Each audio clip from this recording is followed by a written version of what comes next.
Hey everyone, thanks for joining us. Hopefully, yes, I am sure Liz will have great insights to share today. So I think she's got an interesting story to tell. I've always got some interesting stories to tell. It's just whether or not they're relevant to anybody else. So that's all cool. All right, are you good if I kick off? Yes, please do. Magic. All I right. think we're recording already, yes. Cool. All right. Well, thank you all for inviting me along today. And my name is Liz, for those of you that don't know me. I use she, her pronouns. And before I get much further into it, I would like to pause and just pay first of all, acknowledge the traditional custodians of the land and the waterways of which we're all on today. So for me, that's the Boomerang people and the Wurundjeri people of the Kulin Nation. And I appreciate that will be different for everybody else. And I also want to pay my respects to elders past, present and emerging, and pay my respects to any Indigenous and or Torres Strait Islander people who are on the call today. And I want to say thank you to each and every one of you for choosing to show up, because you do get a choice how you spend your time and your attention, and you chose to share it with me. So thank you. I'm going to talk today a bit about what human-centered design is, and then I'll tell you about how I got to be a human-centered designer. And I'll talk for about an hour, and then we'll have a Q&A at the end. So as I'm talking, if there are any questions that you have, just whack them in the chat box, and then we've got them there to go through afterwards. So sound good? Give me a thumbs up if anyone can hear me. Yay, there we go. Thank you. Cool. Also, I have hay fever, and Melbourne is like really windy today. So I will cough as we go, but hopefully this time I can find a mute button. So, okay. So as I said, I'm going to be chatting a lot about myself today, but that's in the second half. And in the first half, I'm going to tell you about human-centered design. So before I do that, I just wanted to introduce myself to you, really. So we've got a bit of commonality.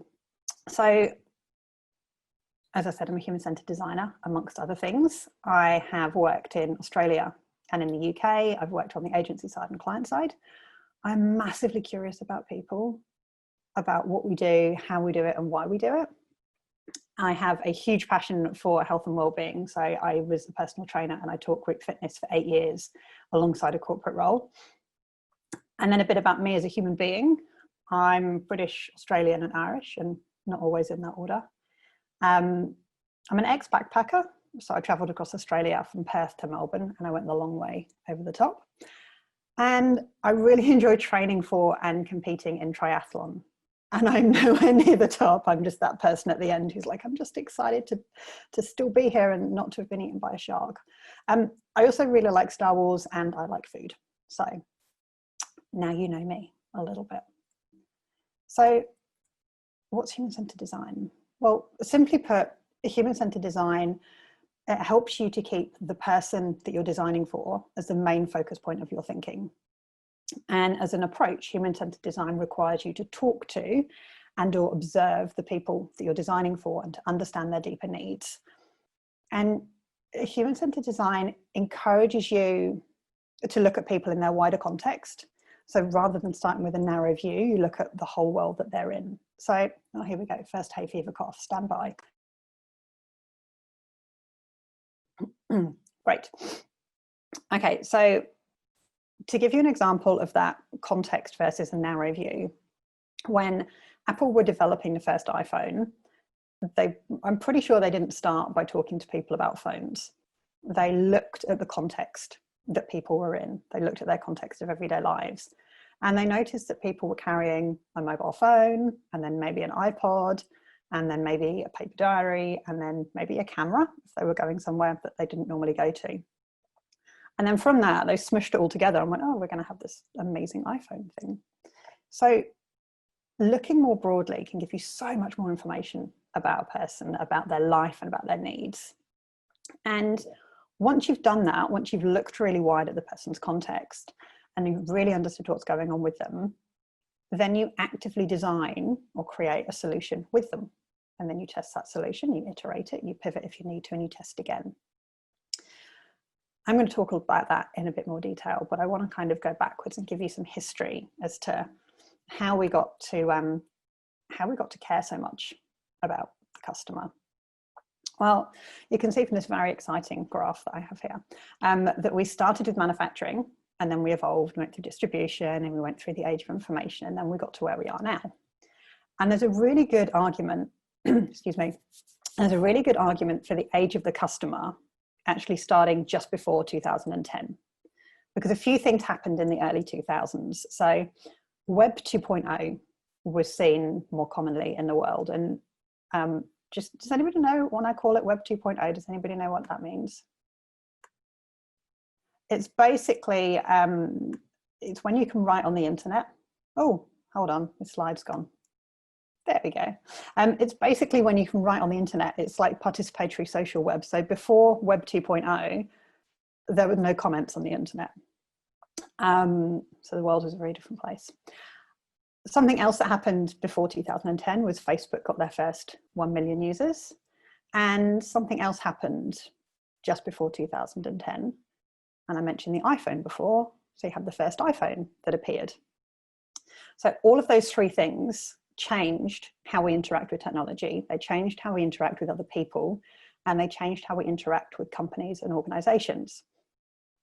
And it was around this time that we started to expect the same level of service from all the businesses that we interacted with. So whether or not we were talking to our banks or ordering something from Amazon, like, we wanted to be able to do it when we wanted to do it.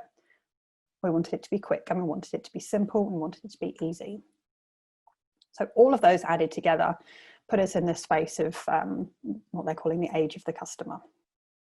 Okay, so we have this lovely Venn diagram here. Has anybody, some of you are in the group that I spoke to before, you may have seen this, but has anybody seen this delightful Venn diagram before? Cool, a couple of people, nice. So there's basically the three lenses to apply to a design challenge or a solution or a need. And it's really important that you start down here with desirability, because it doesn't matter how great you think something is, if it doesn't fulfill a real need for people, like, they won't want it. Or they'll buy it and then they'll never use it, which is really not great for your brand. So when you're thinking of a solution for something, a product or a service, it has to be something that people want and something that meets a real need. This lens here is around the feasibility.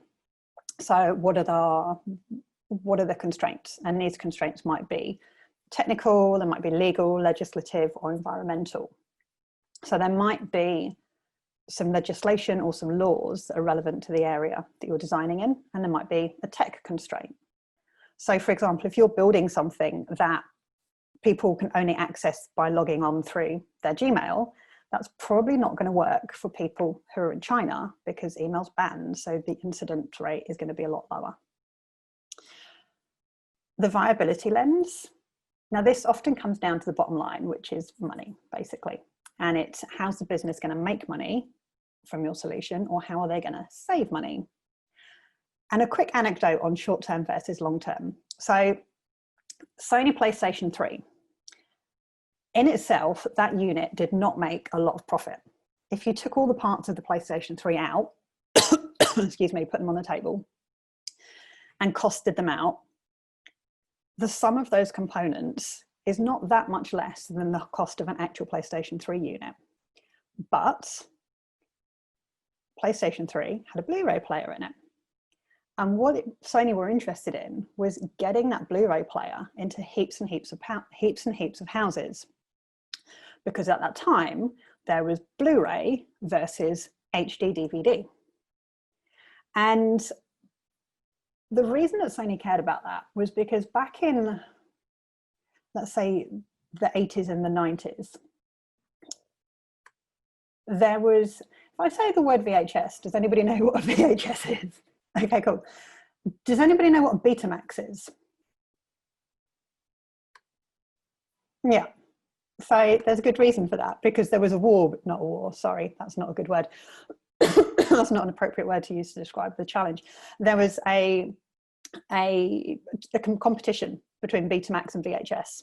And basically VHS won because everybody bought a VHS player, and Betamax crumbled back into the distant times of people's memories. And Sony made Betamax. So they'd been in a similar situation before. So when it came to HD DVD versus Blu-ray, they were like, we're not getting caught out here again. So it made sense for them to sell this PlayStation 3 with a smaller amount of profit than they would do normally, in fact, tiny, because they knew that getting those Blu-ray players into people's homes meant that they would sell, I nearly swore then, a lot of Blu-ray DVDs in the future. So the viability piece, whilst it does come down to money, it can be short-term and it can be long-term. In my experience, that long-term view is a very hard sell to business. So if you're ever in a situation where you can do it, go for it. Okay, so to come back to this Venn diagram, we start down here with desirability. Do people want it? Will it solve a problem they have? And then you consider the other lenses over the top, and then you get to that bit in the middle where you balance all three, where you still meet the need, solution is still desired, it's also feasible, and it is viable. Okay, so some more examples. So those of you who were in the first time I spoke to people a while back will have seen this lovely one up here.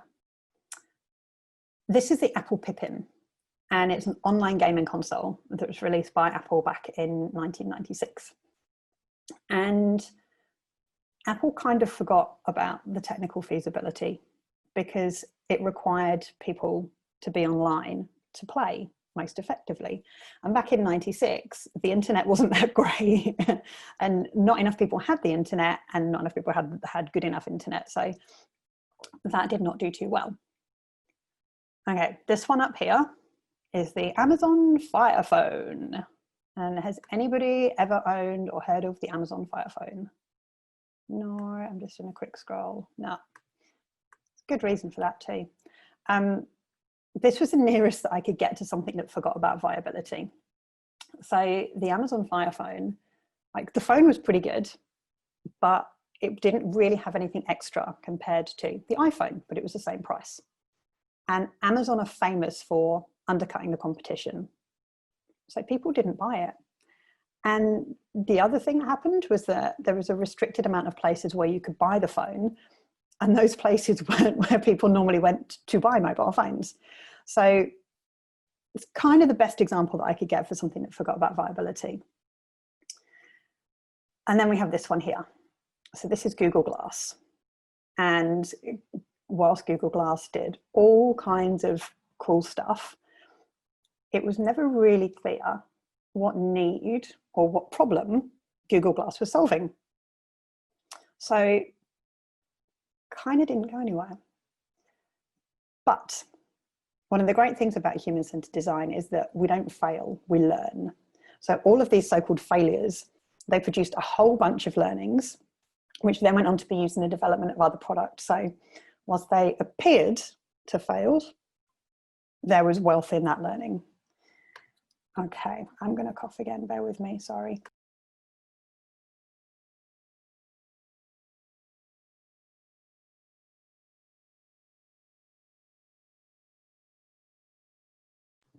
There we go. Okay, so the Google Glass, yeah, kind of fell over. So that's why it's important to start with desirability. What is the need that you're solving for? So to understand that and to understand the people that you're designing for, you need to get to know them. And you need to understand them. And to do that, you need to do research. And research isn't just about clipboards and surveys. Like there's heaps of different ways that you can learn about people. And we will talk about that a little bit as we go as well. But this here is the design thinking double diamond. And as you explore design thinking, some of you may be familiar with this already, or human-centered design, you'll see there's slightly different versions of this all over the shop. And whilst the wording might differ slightly, the general concept are the same.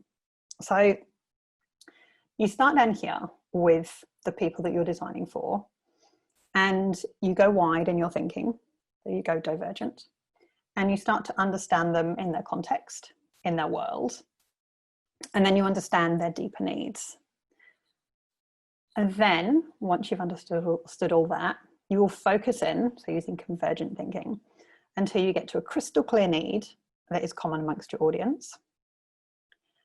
And then you go wide to ideate a solution, so to get creative, to think about ideas, and then you narrow down to form your prototype. And you test it, you iterate, you learn what works, what doesn't work, and then you test again. And I do want to pause here and talk about context, because context is important, and it's really important in helping you understand where people are. So if you're looking at health, and in particular you maybe want to change someone's eating habits, you'll need to look more widely than looking at what they eat each meal. You need to consider what other food is in their home.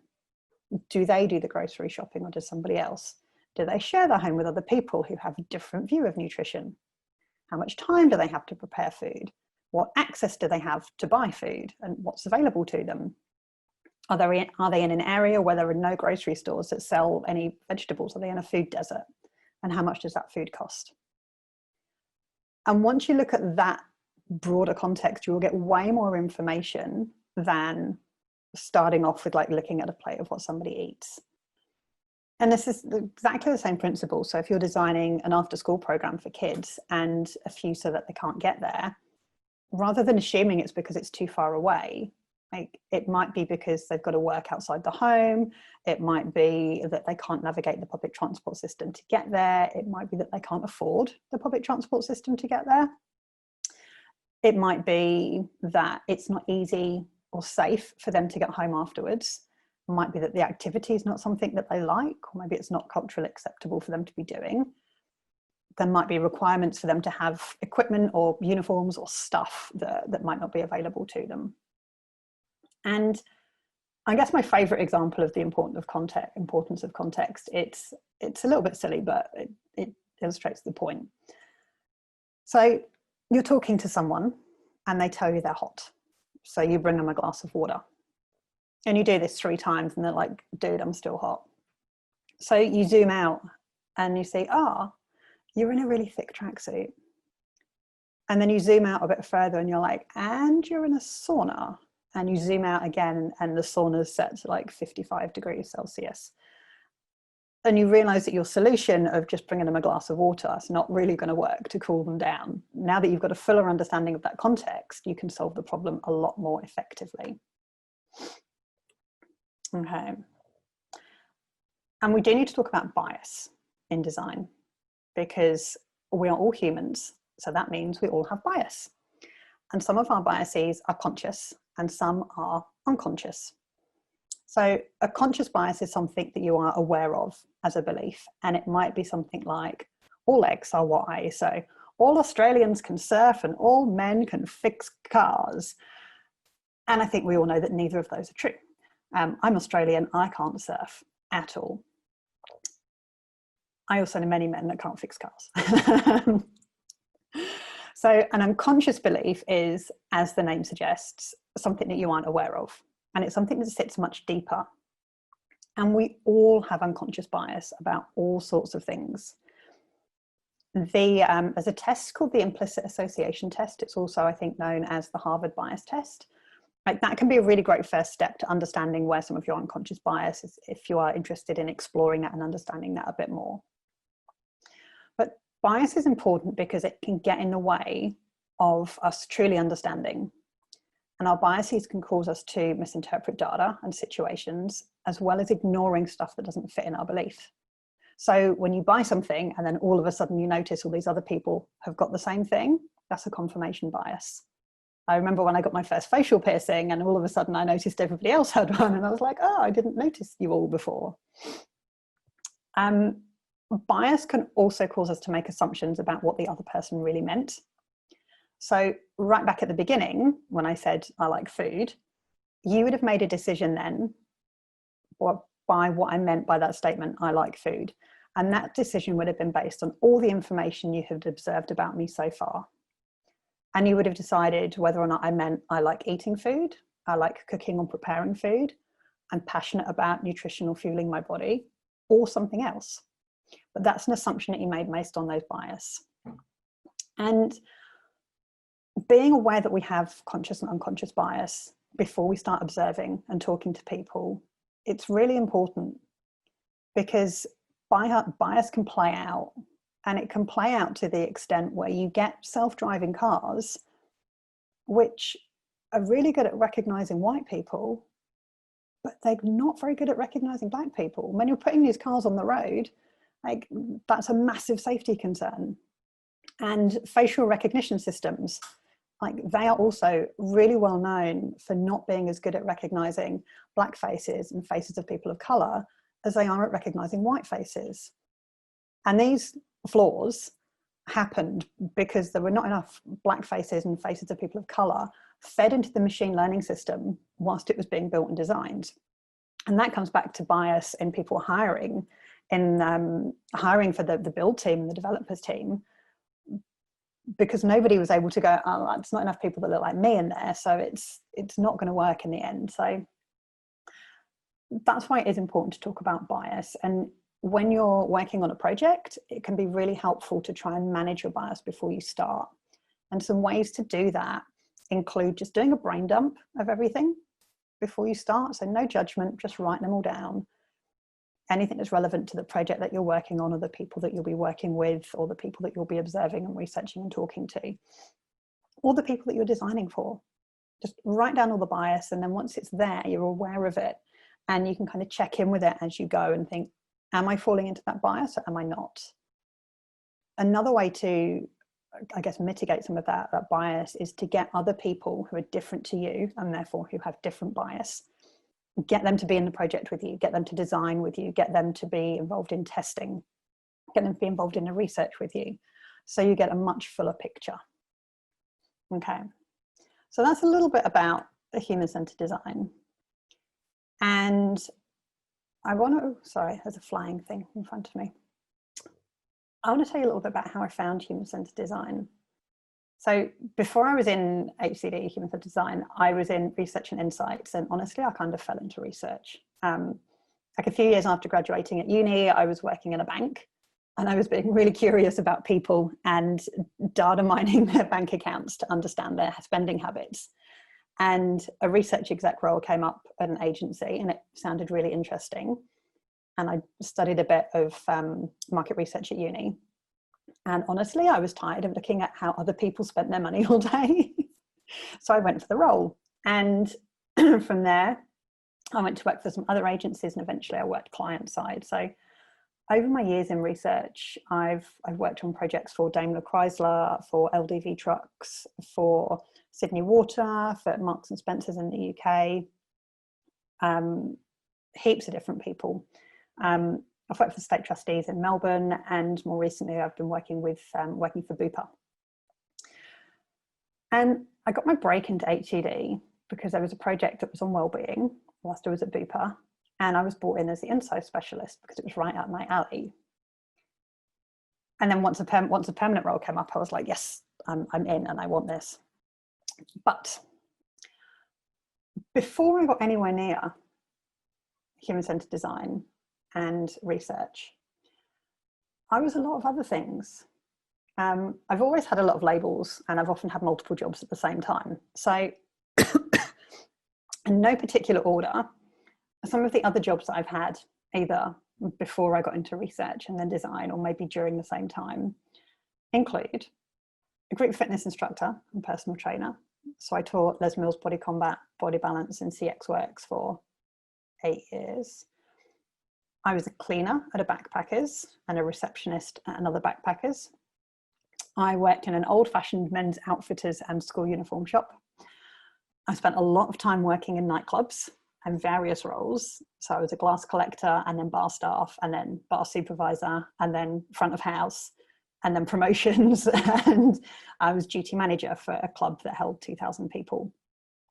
I've also been a kitchen assistant, a telephone interviewer, and a bunch more stuff. As I mentioned, like, I've done a lot of these jobs whilst I was also holding these so-called professional titles of research exec and consultant. So it's always interesting to see how people perceive you as you switch from roles and literally change hats from day to day. And even now, there's a whole other line of work that I do that's in the wellbeing space. So I'm also a breathwork meditation facilitator. So I hold space for people, and I'm a Reiki practitioner, as well as working in human-centered design. So why am I showing you all of these? Well, apart from a really fun trip down memory lane looking for photos, because that's me, and that's me. I wanted to show you that A, you're always more than your job title. And B, the road to where you're going is rarely direct, but it is interesting. And I want to kind of take a little segue, but then I will come back to share some of the ways that all of these experiences have helped me in design. Okay, but first, what makes a good human-centered designer? So there's one thing that's not on here. There's probably a lot of things that aren't on here, but there's one thing that's not on here, which people often say, oh, I couldn't do anything like that because I'm not blah. And that thing's drawing. Like, I get to call myself a designer. It's in my job title. I can't draw for toffee because it's not about drawing. Like, creativity isn't just about drawing. So to me, first and foremost, you need to have empathy for people, and you need to have empathy for the person that you're designing for. And you need to be able to understand what that person is going through, what their pain points are, and understand where it impacts on their life. And it's important to understand that empathy is very different to sympathy. And I have, hopefully, a little video, which, is it going to play? Give me a thumbs up if the sound's okay. Thank you. So what is empathy, and why is it very different than sympathy? Empathy fuels connection. Sympathy drives disconnection. Empathy, it's very interesting. Teresa Wiseman is a nursing scholar who studied professions, very diverse professions where empathy is relevant, and came up with 4 qualities of empathy. Perspective taking, the ability to take the perspective of another person or recognize their perspective as their truth. Staying out of judgment, not easy when you enjoy it as much as most of us do. Recognizing emotion in other people and then communicating that. Empathy is feeling with people. And to me, I always think of empathy as this kind of sacred space when someone's kind of in a deep hole and they shout out from the bottom and they say, I'm stuck, it's dark, I'm overwhelmed. And then we look and we say, hey, you climb down. I know what it's like down here, and you're not alone. Sympathy is, ooh, it's bad, no, you want a sandwich? Empathy is a choice, and it's a vulnerable choice, because in order to connect with you, I have to connect with something in myself that knows that feeling. Rarely, if ever, does an empathic response begin with "at least." And we do it all the time, because you know what? Someone just shared something with us that's incredibly painful, and we're trying to silver lining it. I don't think that's a verb, but I'm using it as one. We're trying to put the silver lining around it. So, I had a miscarriage. Oh, at least you know you can get pregnant. I think my marriage is falling apart. At least you have a marriage. John's getting kicked out of school. At least Sarah is an A student. But one of the things we do sometimes in the face of very difficult conversations is we try to make things better. If I share something with you that's very difficult, I'd rather you say, I don't even know what to say right now, I'm just so glad you told me. Because the truth is, rarely can a response make something better. What makes something better is connection. Okay. So for those of you who haven't seen that before, that's from Brené Brown. And if you're not familiar with Brené Brown, I highly suggest Googling Brené Brown vulnerability and diving into a big old rabbit hole. Yeah, she's got some amazing stuff. She's she studies shame and vulnerability. Excuse me. So why do I show you that? Because it's powerful, and it really illustrates empathy and the importance of empathy. And when you're designing something for somebody, you've got to have that empathy. And it's as it says in the video, it's about being there with them. So rather than being that giraffe on the ladder, being like, oh, you need a thing and you need one of them, I've fixed it for you.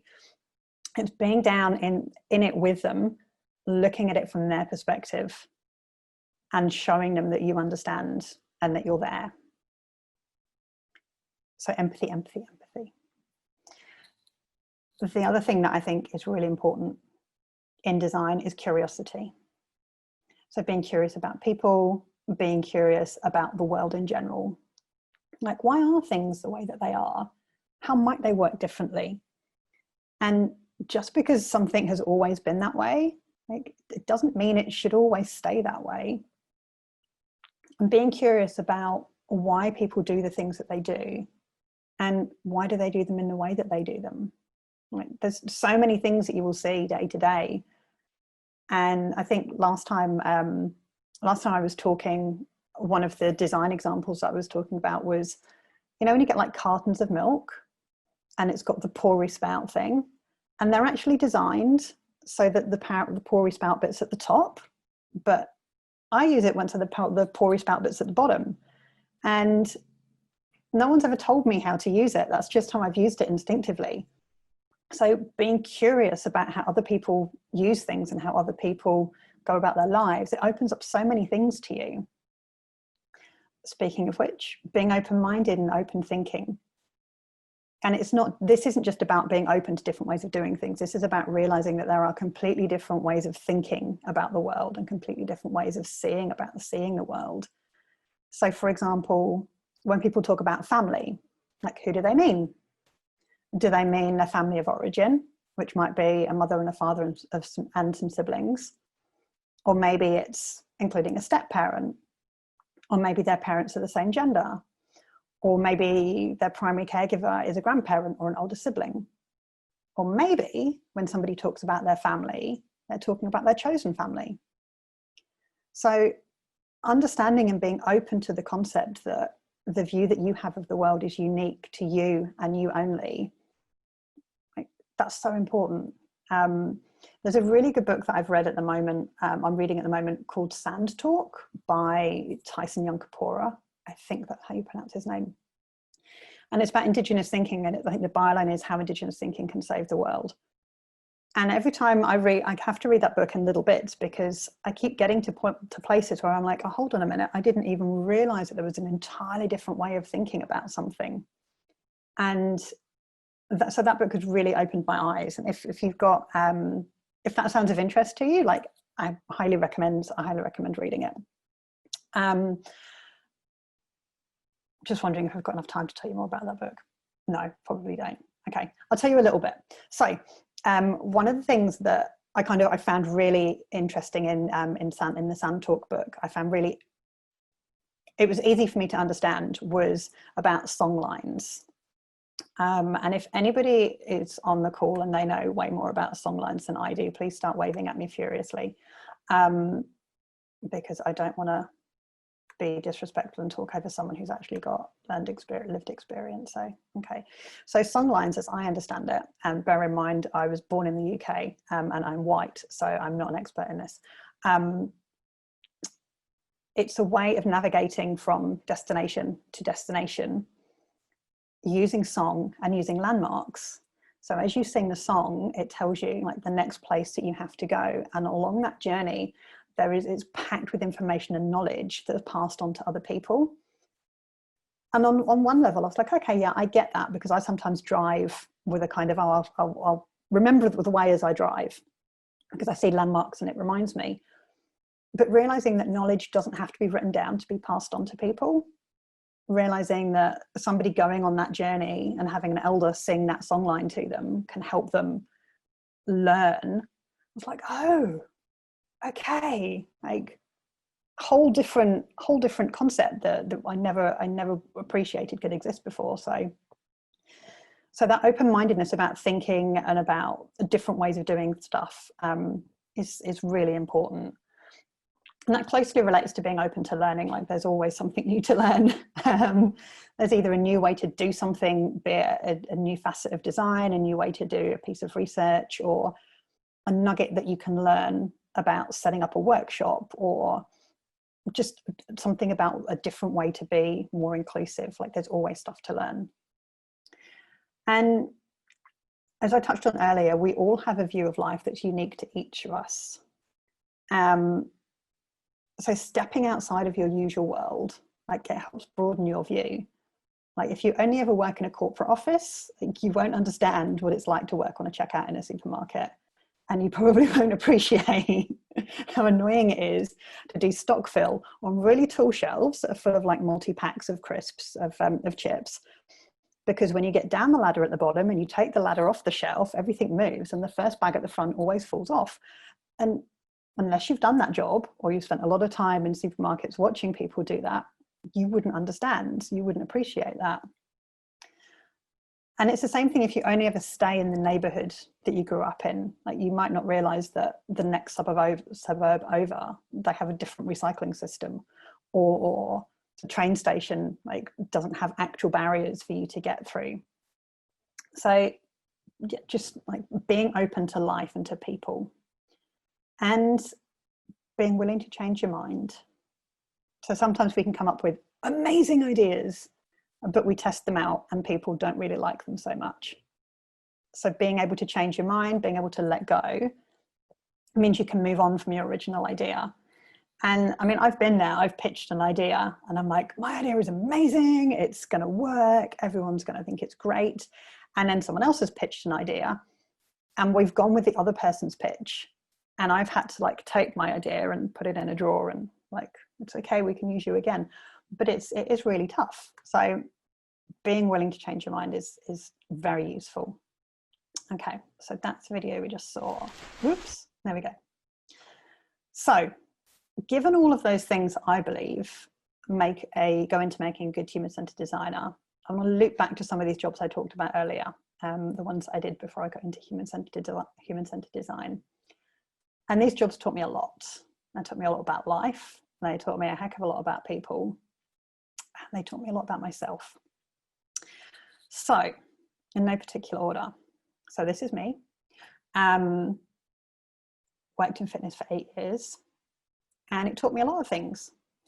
And it taught me one important transferable skill, which was around presenting in front of people. So I used to, as an instructor, I would stand on the stage in front of 20 to 50 people 3 times a week, more than 3 times a week sometimes.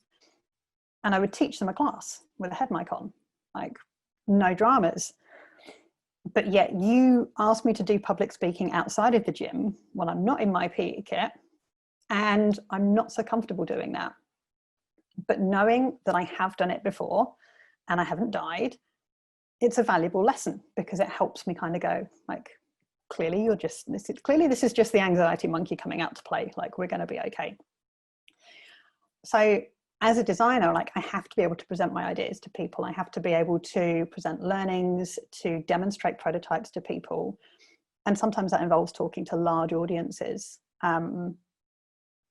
So knowing that I can do it kind of helps me manage my nerves. So when I did have to get up and talk to 200 people and run a demo and the internet fell over, I could tap into some of those learnings that I had from being an instructor and be like, it's okay, you're going to be all right. So one of the less obvious things that working in fitness taught me was around empathy. And like the gym has long been one of my favorite places, which sucks because I'm down in Melbourne and my gym's closed. And I miss it because it's my happy place. And I know that as much as I love being there, I know that for a lot of people, the gym is a place of horror, quite frankly. The gyms are hot. There are lots of mirrors. You are expected to wear PE kit, and there are all these people. And if you're new and you're not sure what you're doing, and you're surrounded by all of these people who think they know what they're doing, like that can be really intimidating. And I got my best test about experiencing that. My best example, sorry, of experiencing that was, I was at, excuse me, I was at a quarterly workshop. So every quarterly, all the instructors get together and we're trained by the national training team, and we're talked about upskilling and coaching. And one of the ones that I went to a few years ago was open to the public.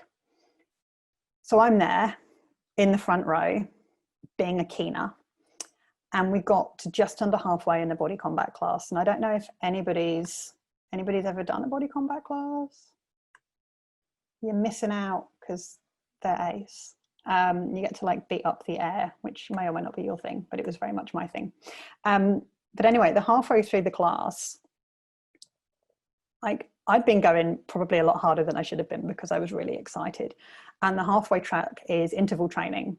And there's usually lots of burpees or some MMA version of burpees. And long story short, I was in a world of pain. And one of my participants, so someone from my class who I used to teach, was stood right behind me. So I'm like, I'm not stopping for a rest because I'm the instructor and I can't. So I really felt the pressure, and I could feel them. I could feel their eyes on the back of my body. So I had to dig really deep and keep trying and try really hard not to vomit and really hard not to fall over. And then the funny thing was, when I spoke to that person at the end of the class, at the end of the workshop, and we were talking about that track, and I said, oh man, like I was in front of you and I wanted to stop, but I couldn't because you were behind me and I knew that you'd see me. And they were like, mate, I was in a world of pain. I wasn't looking at you at all. I was just all about me. So I'd had my own taste of this, like, oh my God, everyone's looking at me feeling. And from then on, whenever there was anybody new in my class, I could empathize with them. Or whenever there was anybody new on the gym floor, I could honestly stand there and say to them, hand on heart, like, no one's going to be looking. It's all fine. And we talked a lot before, so I'm not going to labor the point about empathy being key and being able to put yourself in that other person's shoes. So I learned a lot about people too, whilst I was teaching fitness. I learned about the power of self-belief and the power of consistency. And I learned that we all fight our own battles. And this was really helpful. I was working on designing a wellness product. And it meant that I understood the importance of consistency and self-belief in creating behavior change. And although I wasn't an expert, like I don't have a degree in behavioral science, my degree is in business and marketing. Like I had that lived experience, so I was able to bring that with me to the table and to share. And group fitness also taught me the power of sharing something that you're passionate about with the world, and the power of working on something that you really believe in and that you're really passionate about. And most importantly, it told me that you can make a difference to people's lives, but it's not always in the way that you think you are. So it wasn't always me standing on a stage teaching. Quite often it was the talking to people before class and after class and listening to them, listening to their stories, telling them I believed in them, because I did, and celebrating their successes with them. So when I relate that to design, it's not necessarily like the end product might be amazing, but there might be somebody who's like, I like it, but it's not for me. But they may have had that little ripple of effects, that little moment of connection, that moment that made a difference in their lives. They may have had that coming along to the workshop. So maybe they shared an experience that they hadn't shared with anybody before, and they didn't think that anybody else had ever been through. And when they shared, they realized that they weren't alone. Or it may have been that somebody went to a workshop that had gender neutral bathrooms, and that prompted them when they went back to work to say, actually, can we have some of these, please? So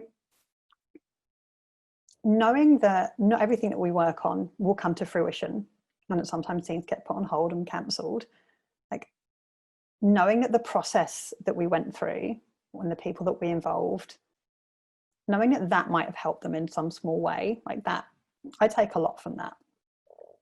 Okay. So moving on from fitness, I worked in nightclubs for a while as well. And this is me, and I was happy. I think I forgot to tell my face. This is my friend Craig. And whilst I was digging out pictures for this, Craig lives in Wales, and I took a picture and sent it to him, and he was like, dude, holy shit balls, where did you get that from? Because neither of us clearly I don't look like that anymore, but he doesn't look like that anymore either. But anyway, I digress. So working various jobs in nightclubs meant that I got really good at practical stuff, like multitasking or serving 2 or 3 people at once or cleaning as I went. I also learned how to work really well as part of a team. And before I started working in clubs and bars, I had no idea of all the stuff that goes on in the daytime. So you've got the ordering, the deliveries, the fire inspections, the banking, the payroll, people coming to fill the vending machines, and all of the rest of it. Like, there was this whole world, this whole industry that I didn't even know existed before. And if that's the case for nightclubs, that definitely means that there's whole other industries with way more going on behind the scenes than I could ever appreciate. So if I go back to that, what makes a good designer, it's that point about being open-minded, about knowing that I don't know everything. What else did I learn from nightclubs? I learned that drunk people don't read signs, and surprisingly. And I learned that these really fun marketing displays up here of Stella, they are a massive pain to clean. And when the bar is full, when the bar's chockers and there's no Stella left, you have to have this conversation with a customer that says, like, no, they're not for sale. You can't have them. There's no Stella here. And there's no point putting a sign up saying these are display bottles only, because, like, matey's been stood down the end of the bar in the no service area that's got a chuffing big sign saying no service for 20 minutes, like wondering why they haven't been served. So if I relate that back to human-centered design and come back to the Stella pyramid, like, it's not just about the time it takes to build, it's about the time it takes to take it down, to clean it. It's about thinking if everybody who works on that bar can reach up that high to clean it, and looking at the entirety of the picture. So is it going to cause me at 2 o'clock in the morning to have a row with somebody because they want the warm bottle of Stella that's been up there for 2 weeks? So look at the entirety of the picture, look at the full impact. And I learned that people make mistakes, especially when the bar is rammed and people are under pressure. So I found when I was duty manager, one of my jobs was to take and count all the money from the tills the next morning. And I remember finding a fake £10 note one day. And as fakes go, it was terrible, because on the back side of the note, it was just white paper. And the bit that was trying to look like a £10 note on the front was pretty crap. So it taught me then that we all have different overloads with our stress point. And that point of overload can change for each of us depending on where we are, what's going on in our situation, and what's going on in our wider lives. And even something that seems as blatantly obvious as turn over the banknote and check that it is not a blank piece of paper, like, people forget that. And speaking of people, when you work in nightclubs, you get to notice a lot about people and watch how they move around. And you can start to tell the dynamics of a group. So you can tell who likes who in a group, but nobody else knows. You can tell who doesn't like who, but nobody else knows. And you can also watch for common movement patterns. So the paths that people take around the place. And you start to notice that the bars that I worked at were either super busy or really empty. There was never really an in-between. And you could also usually tell when a fight was going to break out, like before there were raised voices or before posturing started. And that's just from watching people and learning and noticing and being curious. And I learned that we really are herd animals. Like, where one goes, other people's follow. if you watch a group of people in a pub, like one person will get up and go to the bathroom, and then 2 minutes later someone else will be like, oh yeah, okay. So it starts that chain. And like, we all like to think that we are spontaneous and full of free will, and from a philosophy perspective we are, but we're also really predictable. We tend to sit at the same tables, we talk to the same people, we drink the same drinks, and we probably have the same conversations. So when I'm designing, I think, like, if I'm designing something for a coffee shop, like one of the best things for me to do is to go and sit and watch the people, watch where they're going, watch how they move, because that's just as valuable as talking to people. Okay, I'm going to have a dramatic pause while I have a drink. Alrighty. So as I mentioned earlier, I also currently work in wellness, doing breathwork meditation, facilitation, and Reiki. And one of the surprising things that I've learned doing my own micro business is all the tech stuff, because I had to build a website. And I had basic understanding of things like API calls and integration from working with my old devs team. And then that was a springboard to help me figure more stuff out. But going through that process of building that website helped me stand in the shoes of a developer and realize why you can't just move that thing from there to there and make it do something completely different. So now when I'm working with a developer, I can stand in their world. I can stand in the shoes and I understand their world a little bit more. The other thing that running a micro business by myself, team of one, it's taught me a lot about vulnerability. And like, I'm generally a big proponent of like a deep soul level connections with people. I have big conversations. And I'm used to people in the human-centered design side of things. I'm used to creating an environment for people to share and be vulnerable with me. But that sharing's one-sided. Like, they tell me stuff, I don't tell them stuff. But with my breathwork business, it's different, because I am working in the wellness space. I am talking about healing, I'm talking about vulnerability, I'm talking about mental health, anxiety and depression, and like my mental health and my anxiety and my depression, and my experiences with relationships and heartbreak and letting people go, and like deep-seated fears that I have. When you're talking about that with people, like that, being that open and that vulnerable, like I'm the one going first, like shouting into the void, talking to people that I don't know on socials, and like putting stuff on my website, and I've got no idea who's going to read that. Like, that's a massive reminder to me as to how challenging it is, and how important it is when someone's sharing something with me to be receptive to that, to be respectful of that. The other thing that working in wellness has taught me is it's helped me tune into my intuition. And I wasn't sure whether or not to talk about this, because some people can kind of put that in the bucket of woo-woo, but like, yeah, I believe in it. And it's like electricity. You cannot believe in electricity, but it's still going to work. So yeah, it's helped me tune into my intuition. And like, you can also call that your gut feeling.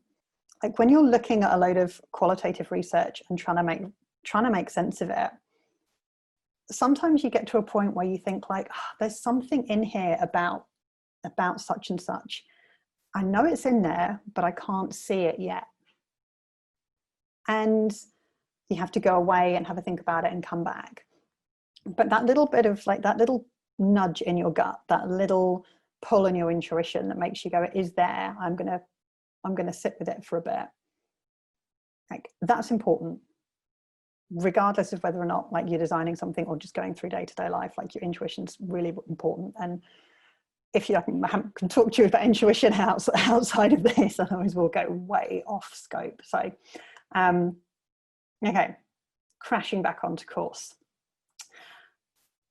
So I also want to talk about my roles in research and insights, because honestly, it would be disingenuous to leave you thinking that I leapt from nightclubs to a group fitness stage and then magically got into human-centered design, because I didn't. It was a good number of years, and I counted and I think it was 17. So you can all try and work out how old I am. A good number of years I spent doing research and insights. And I started agency side. So I learned a lot of technical skills around qualitative and quantitative research studies, about how to design questionnaires, about how to design group discussion guides. I learned about the difference between closed questions and open questions. So, do you like chips, yes or no? Versus, tell me why you dislike chips, or tell me why you like chips. Like, they're similar questions, but the wealth of information that you get and what you can do with that information is just night and day. I learned doing my research roles, I learned to avoid asking questions that give you really unclear results. So if you want to know how often somebody does something, so like, how often do you eat cheese? If you give them the answer options of like rarely, never, sometimes, and often, like, nobody ever really knows how often sometimes is. Like, there's not like an international memorandum on how often sometimes is. Like, for one person it's once a month, and for somebody else it's every 6 months. So I soon learned not to ask questions like that if I wanted to make like clear statements at the end of them. And I learned how to moderate focus groups and do depth interviews, and I learned how to listen to people. I'm just looking at the time because it's okay. Yeah, I learned how to listen to people, and I learned that people will share stuff with you that you don't think they would share, provided they feel safe to. And obviously you can't start off with the big stuff. You can't start off with this, so tell me about your experience of prostate cancer, because someone's probably going to go, no. But I've had people share really personal experiences about that with me. And just like you have a normal conversation with somebody and you slowly build up to it, you kind of test the waters. And that's, I think, where my intuition comes back into play. It's that testing the waters and thinking, I'm going to ask the question and see what happens, and trusting that everybody has a story that they want to tell, and trusting that that is part of that story that person is ready to tell. What else did I learn? I learned about storytelling working in research, because it's really boring to get a report that says 60% of your customers are satisfied. So I learned that you've got to tell the story about what it means to people. So yes, 60% are satisfied, but 40% aren't. So you look at that 40% and then you tell the story and you say, okay, 40% of people say that they're expecting to get their car washed after it's serviced and they're having bill shock. So what can we do about that? Like, let's look at the marketing literature. Let's look at the customer service scripts, see what we're saying about car washing, and make sure the service yard are delivering on that. And let's look at bill shock. Let's see if we're actually giving crappy quotes, or if the work's just like, if you open the bonnet, you have another look and you think that's going to be way more. I'm like, how can we manage that?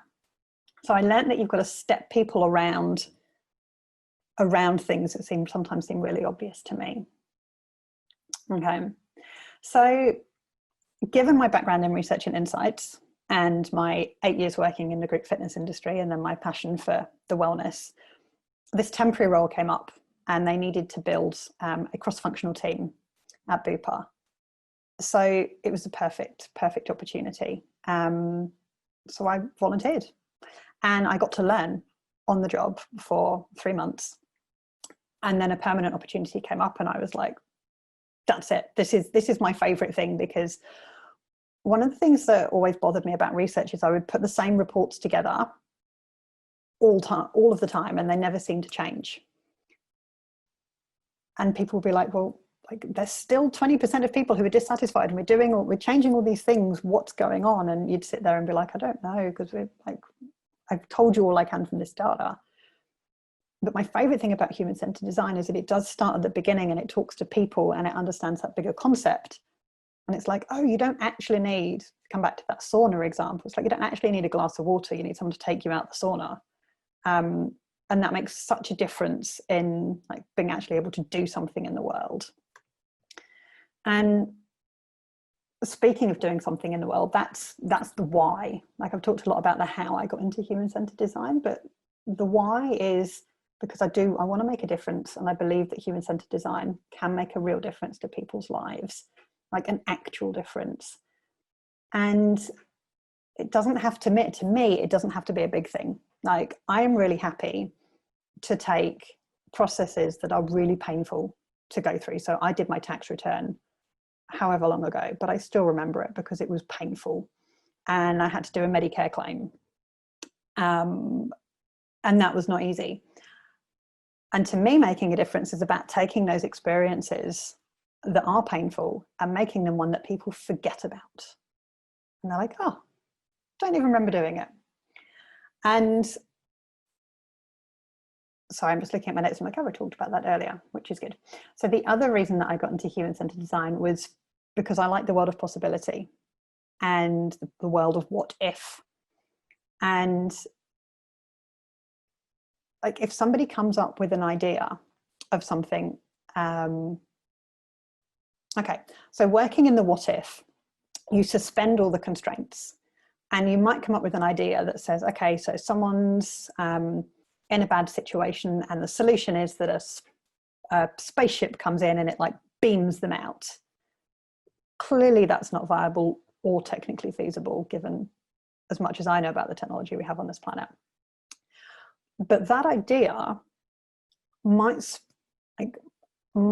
inspire somebody else in the group to go, actually, we can achieve that same outcome, but without a spaceship.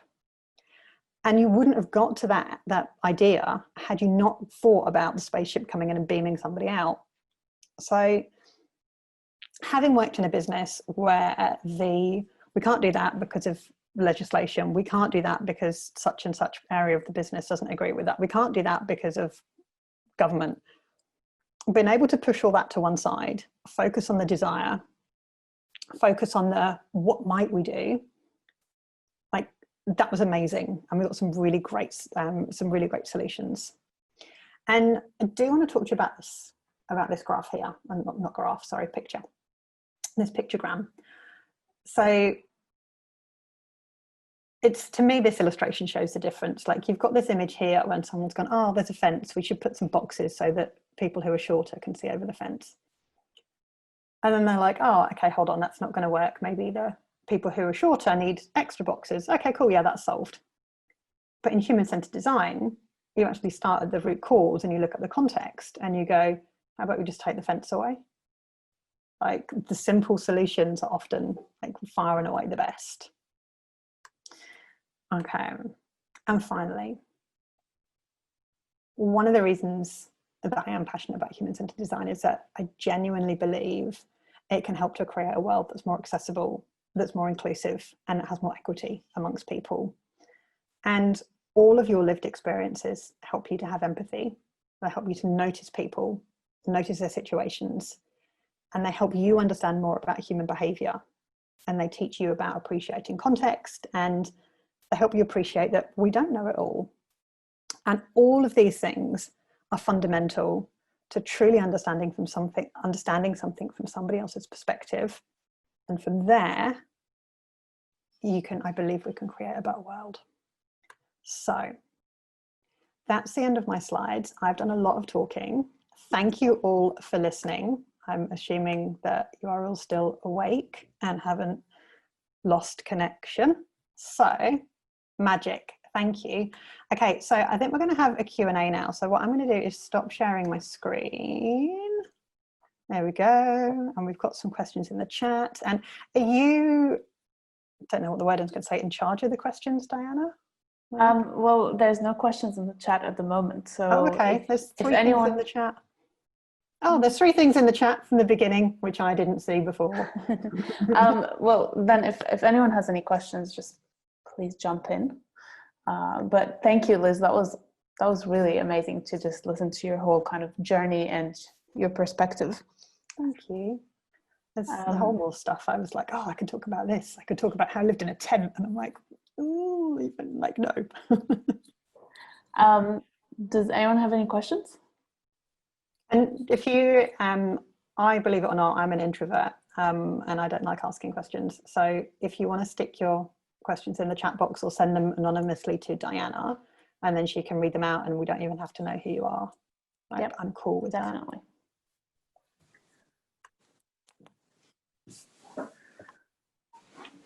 Liz, hello. say thanks for sharing. That was really, really interesting.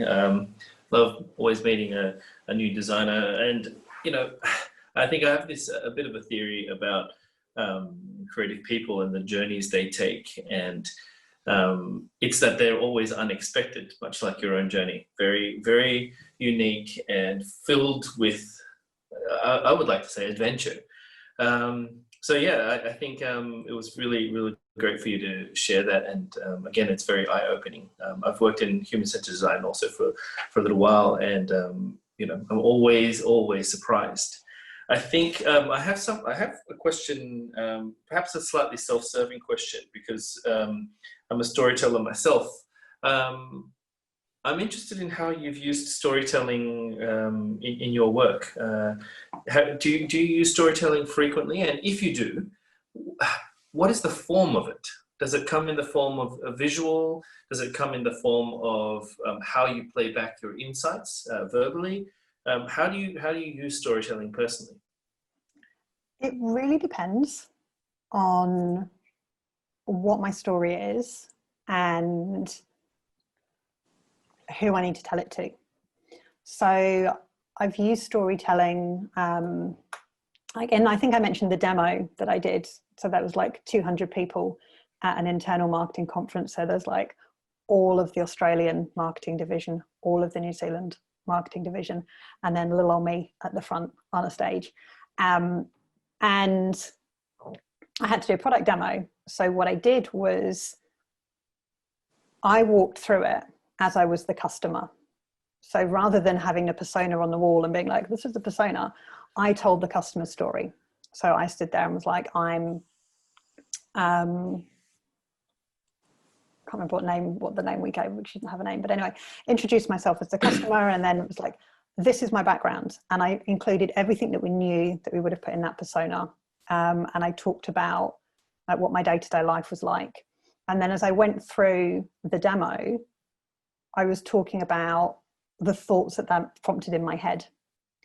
And I remember there was one part of the demo when we were working on it on a wellness thing, and there was some questions that the person had to go through, that me as a customer had to go through, asking around like alcohol consumption. And I got to that question, and being the customer, I was like, okay, well, it's probably actually, yeah, I think I do drink more than I do, and that's probably, yeah, that's a bit of a touchy subject, but we'll put that answer in. And what I found was speaking that person's voice, it landed for a lot of people in the room, because they were able to understand. They were like, oh yeah, I can relate to that personally, or also like, I can see how this is going to help people. So that's one way that I've used storytelling. The other way's been like working in the research side, and doing, like, we used to have these massive, and still do have these like massive MPS surveys, and you get like, in the olden days when you used to print out data tables, and they're like, I've taken suitcases of data tables to Canberra because that's how exciting my life used to be. Although now that seems quite exciting, seeing I can't leave my house. Anyway, but being able to distill all of that into a story, because I don't need to tell you, but that's what people remember. They remember the story, they don't remember all the numbers. So that would sometimes be condensed into a one-pager, and it would maybe be somebody's journey. So yeah, sometimes it's visual, and sometimes it's not. It's like standing up and talking through it. Does that answer your question? I'm aware. I like to go off on tangents. Sorry. No, that's really great, because you gave several examples of how you've used it. I have two other questions, but I don't want to cut the queue if there's other Okay. people. So there is one in the chat from Jay Apple. yeah, why don't you go tackle that one? And cool. Hi, I'll Jay. get on this. Well, thank you for your question, Alan. And thank you for your question, J Apple. Do I think my amalgamation of experiences has given me a good head for human-centered design? Yes and no. The reason I say no is because until I did that project, I was very much I think I like this, but are we all over 18 on here? Do you mind if I swear? Because I've been like trying not to swear desperately for the last hour and 15 minutes. And I'm quite a sweary person. So yeah, until that project came up, I was like, I really want to do this human-centered design thing. I'm fascinated by it, but honestly, like, I think I'm going to be shit. Like they do all this cool stuff and I can't do that. And then I got involved in the project and I was like, oh, okay. Like I've got I can see that there's value that I can bring from my research role. I can see there's value that I bring from my wellness role. Yeah, okay, this fits in. And then when I started doing the role permanently, like all of the experiences that I have with observing people, but not in a creepy way, just like watching them from behind a bar or being in a supermarket. And like I used to work in the food section of Marks and Spencer's, and just like watching people and learning and overhearing parts of conversations, all of that's kind of stored randomly somewhere in my brain. And it's, I don't know, it's fed my curiosity. And I think curiosity is, like, along with empathy, like that is a really important part, because if you're not curious about how something might be different, or how something, like why something's even there in the first place, like you don't really get inspired to do anything about it or to change anything. You just kind of walk around the world and be like, oh yeah, there's a thing there and there's a thing there, and that's just the way it is. So now I say yes. Now I think it has given me a good head for HCD. Yeah, I didn't before, but that was probably because, yeah, I was scared. But yeah, I don't think, and all of you, like, I don't know any of your backgrounds of any of you that are on here today, but you've all got like life experience that you've got so far. And it's what does that spur in you? What does that spark in you? And then like you hear a lot about transferable skills in jobs, like, oh, this will help you learn to multitask, and then you can apply that to a new job. But you have these experiential skills, so experience of dealing. Okay, you've got negotiation, and then you've got arguing with a drunk person. Arguing with a drunk person can teach you a lot about negotiation. And, you know, learning, again, not all of my examples come from bars, but learning like the best way to keep safe when you're behind a bar, if someone kicks off and they're like going for you, is you just step back. And then you're like, you've got to get over the bar and all the bins in front, kind of thing. So learning from that the simplest solution is to just move out the way. Like the simple solution is the best. Yeah, all of those experiential skills come up, and I do believe that they do. Yeah, the sum is always greater than, did I say that right? The sum is always greater than the parts. That might not be entirely right, but I think you know what I mean. Sometimes I like to mix my metaphors on purpose, and sometimes I just get them wrong. So we have another. We do. We have a question from Gemma. Where's Gemma? I'm just scrolling along the Brady Bunch thing at the top so I can see Gemma. Hey, Gemma. Do I have any advice on getting over those kinds of fears? So the fear of, can I actually do that? I don't know if I can. I have lots of advice. Some of it's useful, some of it's not useful. So there's the good old fear the fear and do it anyway advice. I was never known for being great with heights. And back in 2013, I jumped off the Sky Tower at Auckland. I did like the wire assisted base jump. I didn't throw myself off the tower. I was fucking terrified. It's really high. You can Google it afterwards, like it's really high. And yeah, I still wanted to do it because I knew that it would scare me. And I remember being at the edge and the woman's like, just, you know, let go and step off.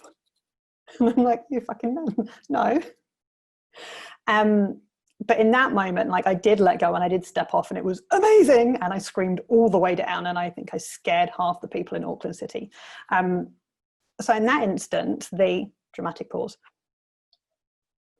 in that instance, the kind of feel the fear and do it anyway did work.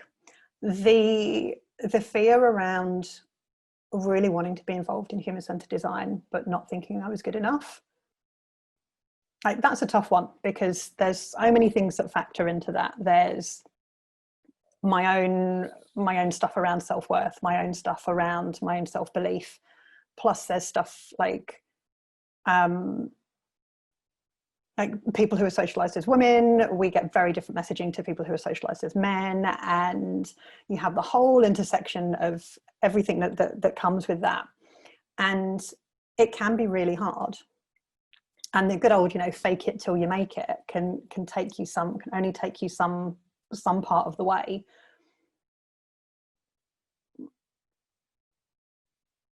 I've got lots of stuff in my head and I'm trying to make it make sense and not just be random. You're always going to be scared. It doesn't matter whether or not you are going for a job as a designer, or whether or not you're going for a head designer role, or whether or not you're going to be a CFO. You will always be a little bit scared. And for me, it's do I want that fear to get in the way, or do I want to take a chance? And oh, sorry, Daniel's gone. Bye, Daniel. Practice with little things. Like, so I have anxiety. Sorry, I don't have anxiety. I'm a human being who often feels intense feelings of anxiety. I'm also a human being who often feels intense feelings of depression. And doing little things that I find a little bit scary, I find it helps me work through those fears. So jumping off that building, I'm pointing because there's a picture next to my spider plant, which you probably can't see because it's far away, but jumping off that sky tower in Auckland, and then I did a tandem skydive 2 years ago. Those little things, I'm like, if I can jump out of a plane strapped to some person who I've never met before and plummet to the ground at quite a speed, then I'm pretty sure I can stand up in front of somebody and speak. And I'm pretty sure I can do the thing.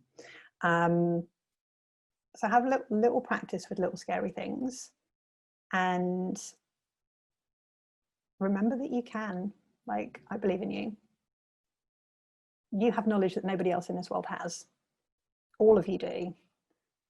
And that's invaluable. Yeah, you'll be, there's a whole other stuff. The reason I was thinking a lot is there's a whole other stuff with breathwork. And I didn't want to turn this into me giving you a sales pitch on breathwork, but if you're interested in how breathwork as a tool can help, my website's lizmoffatt.com.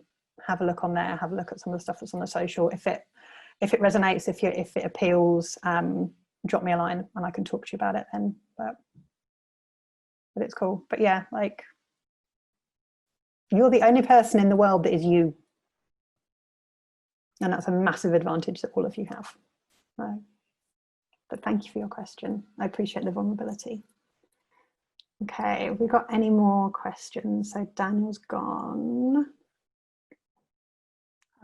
Alan, did you want to put your question in?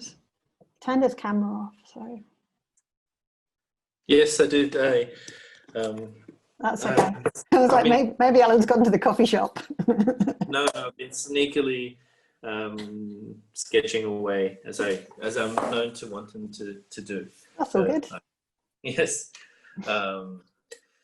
Oh yes. So I did have another question. I suppose again, perhaps a rather self-serving one for this particular class, because the students that are, at least the ones that I can see, they are visual communication students, and I guess one of the questions that I want to ask you is, what is the value of visual communication as a human-centered designer to you? How important is it in your work to communicate visually? It's both really important. Okay, let me rephrase. It is really important, and I will caveat that with, and it doesn't matter if you can't draw. So, as I said, I did like GCSE art when I was 16, and that is seriously where my art skills peaked. And I can't draw. And that's the common thing that I come up with when I'm working people in human-centered design, is when we come to ideate, they're like, I can't draw anything. But in terms of using that to tell the message to people, having a visual is really powerful, because as much as like people remember stories, we remember pictures. And my brain particularly works with pictures. So I remember like the front of a CD cover. And I won't remember the name of the band, but I'll be like, I remember the name of the cover, so I'll go and look for that. But there's so much power in a really good visual communication. And when I think back to like those stacks and stacks of data tables, like they've got so much information in them, like so much information, but no one's going to look at them because they're dull as shit. Like, and it takes forever to look at them, and you've got to understand them, and you've got to go through and be like, is this significant? Oh my God, I'm stabbing myself in the eye with a fork. Please don't stab yourself in the eye with a fork. But if you can have somebody like present all that to you as a piece of visual communication, so either as like one of the graphic live drawings that I've seen like you do, or like a really cool, to try somebody old, a really cool data viz thing that shows, like, what is it? There's the one with a grain of rice, and it's like, this grain of rice is worth however much money, and then it's got like, this is how much like da-da-da has, and da-da-da. And then it gets to Jeff Bezos, and there's like, here's all the rice in the world. Like, the fact that I don't remember all of the numbers, but I remember the essence of the communication, which is that Uncle Jeff has got far too much money and doesn't need any more. Like, that to me is, it's an illustration of like how powerful visual communication is. And what I'm really excited about now is that there is so much tech, like you can do so much more with visual design than you could like back when I was at uni. And you've got so many more avenues to share it with people, be it on social, or be it like on the, you know, like you can get stuff projected onto Sydney Opera House now. Like if you could get some really cool like message on there, like do you remember they put the what was it, the racehorse ads on there or something? Yes. And everyone got, quite a few people got cross. And again, like the curious part of me is like, oh, but what else could you put up there? Like what other messages could you get? So I think it is really important, and also knowing that, like knowing your audience. So making stuff accessible and thinking maybe everyone that sees this, English isn't going to be their first language. Maybe they're just not great at reading. So having something that is like completely visual, so absolutely no words at all, it means it's really accessible for anybody in the world to see it and anybody to understand it. So yeah, I'm excited by it. I think it's cool, even though I can't draw. Yeah. Well, thank you for that, Liz. That was really great. Pleasure. Do we have any more questions? I've got some thank yous, which I appreciate. Thank you.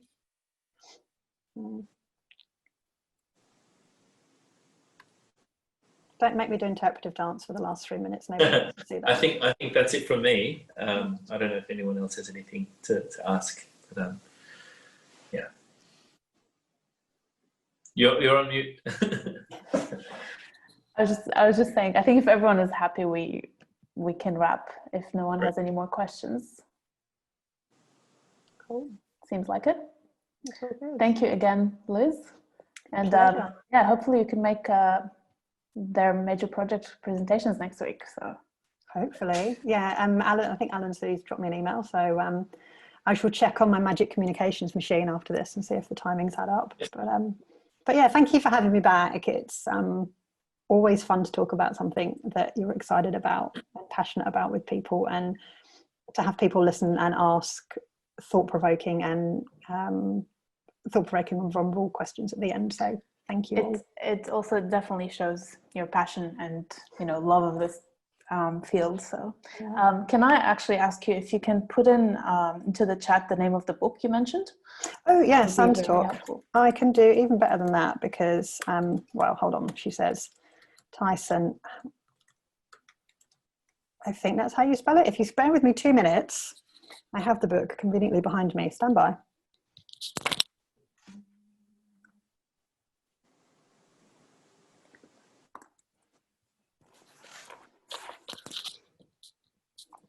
Sorry, I should have put you on mute before I scuffed the thing out on the floor.